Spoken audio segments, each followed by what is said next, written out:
All right, let's bring in now Hassen Lorgat from the Peoples Media Consortium. He joins us now. Hassen, thank you so much for your time this afternoon. Now, before we get into the business of the SABC, I'd like your overall reaction on, the journey with the Commission now having ended. And of course, it's been a 4-year journey or so, over R1 billion spent, on this Commission. Your initial reaction in terms of the state capture reports that have since been released and given to President Cyril Ramaphosa?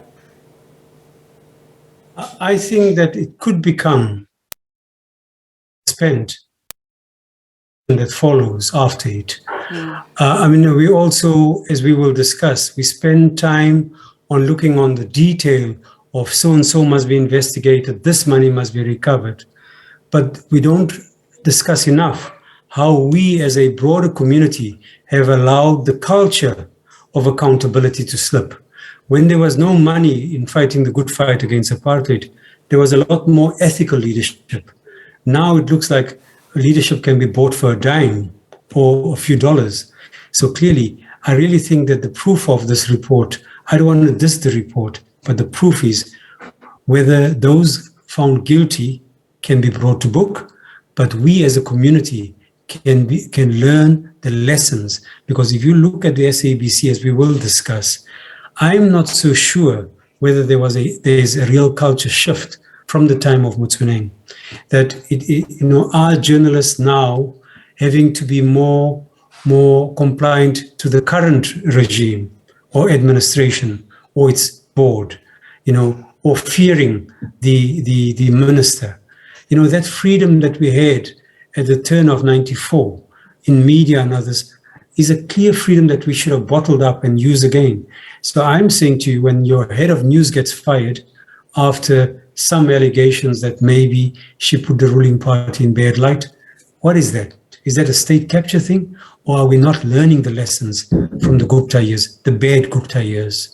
And you're absolutely correct, because state capture doesn't only talk about, monies stolen, but it also speaks to the credibility of institutions. Now, just speaking about just some of the monies that have been, of course, taken or stolen, particularly as you start looking at the Gupta family.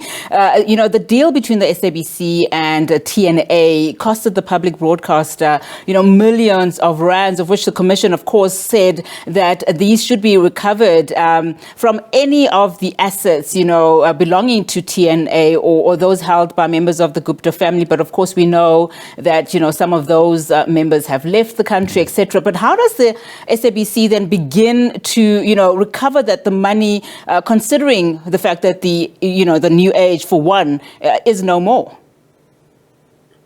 Well, there are individuals there who represented the company and those who worked for it.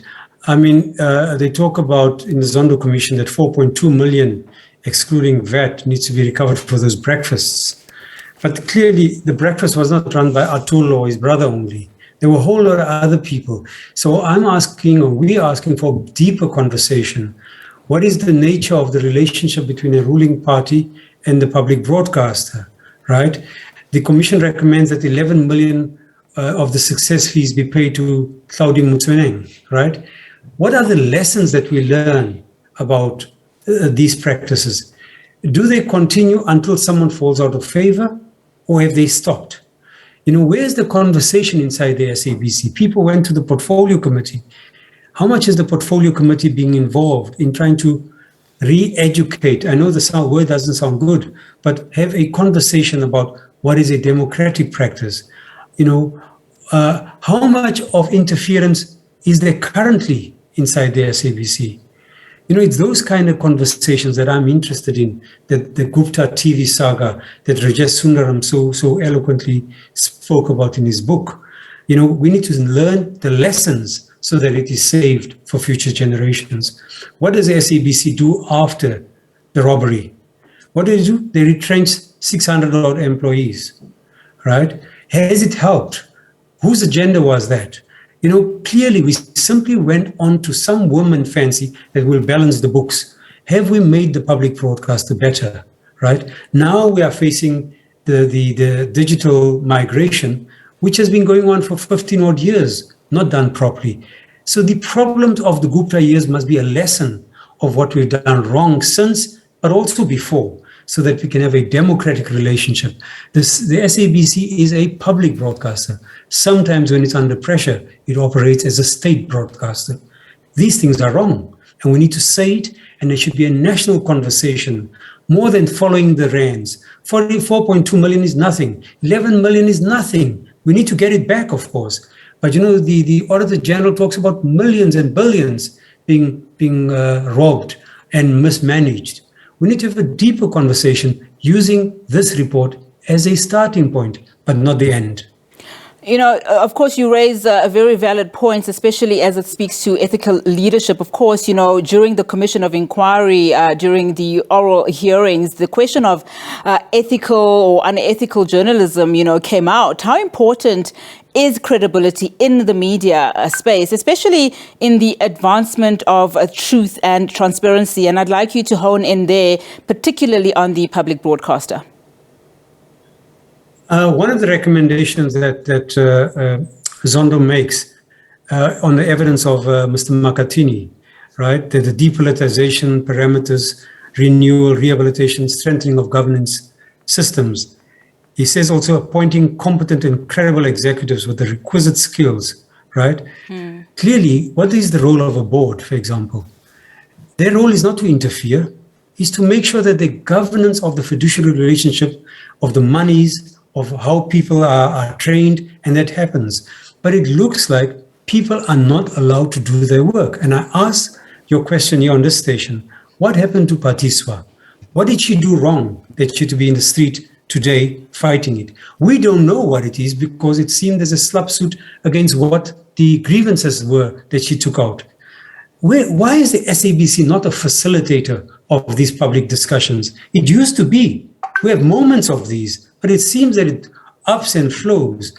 And clearly, editorial independence, all those kind of lofty ideals can only work if the board gives it the power for the workers, the frontline workers, to do their work. Too much interference still continues in the SABC, and people are afraid to even speak in defense of their own rights. And I ask, the economic measures taken to make the SABC viable have not resulted in those. And why is it that we put 600 odd people in the streets and the SABC is not viable, right? Clearly something is wrong. Can we have a conversation? Can our stations discuss this? The abuse of power that Zondo talks about, he says it is becoming endemic in South Africa, right? It is a recurrent theme almost everywhere. He's right. But how do we get the SABC to be the stimulator of debate and critical ideas? Must put leadership to task, but it must also walk the talk. I remember when I started 10 years ago working around SABC issues, we had a discussion that the SABC wanted to be a model employer. They quickly took it away because it was too high a standard to live by. And that's sad. So what I'm saying to you, it is correct to go after Thaudi. It is correct to go after all those other people, the Gupta brothers, etc. That we must do. But can we take a step back and see what lessons are we taking out? Are we taking out Thaudi? Who else are we putting in? Is there and will there be a culture change? Will people be free to express their views without negative repercussions? That is the question. Mr. Lorgat, I appreciate your time. Thank you so much for coming to the show. Hassen Lorgat from the Peoples Media Consortium. Thank you so much.